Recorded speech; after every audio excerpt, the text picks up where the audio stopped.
عبداللہ بن عمر اور ابو ہریرہ بیان کرتے ہیں کہ انہوں نے رسول اللہ صلی اللہ علیہ وسلم کو ان کے ممبر کی سیڑھیوں پر فرماتے ہوئے سنا، لوگ جمعے چھوڑنے سے باز آ جائیں ورنہ اللہ ان کے دلوں پہ مہر لگا دے گا، پھر وہ غافلوں میں سے ہو جائیں گے۔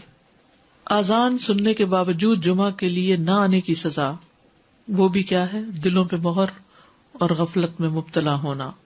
ایک اور حدیث میں آتا ہے جس نے متواتر 3 جمعے ترک کیے تو تحقیق اس نے اسلام کو اپنے پس پش ڈال دیا، یعنی اس کو اسلام سے کوئی تعلق نہیں۔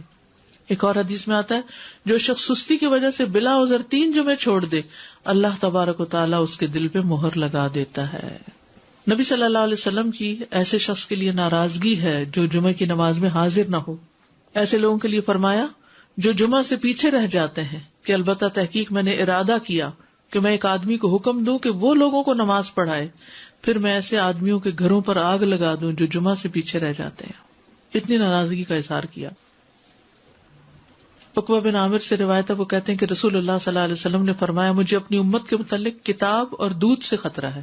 حالانکہ یہ دونوں کتنی بینیفیشل چیزیں ہیں۔ کسی نے پوچھا یا رسول اللہ کتاب سے خطرے کا کیا مطلب؟ فرمایا اسے منافقین سیکھیں گے اور ایمان والوں سے جھگڑا کریں گے، یعنی منافقین بھی قرآن پڑھیں گے اور ایمان والوں سے جھگڑا کریں گے۔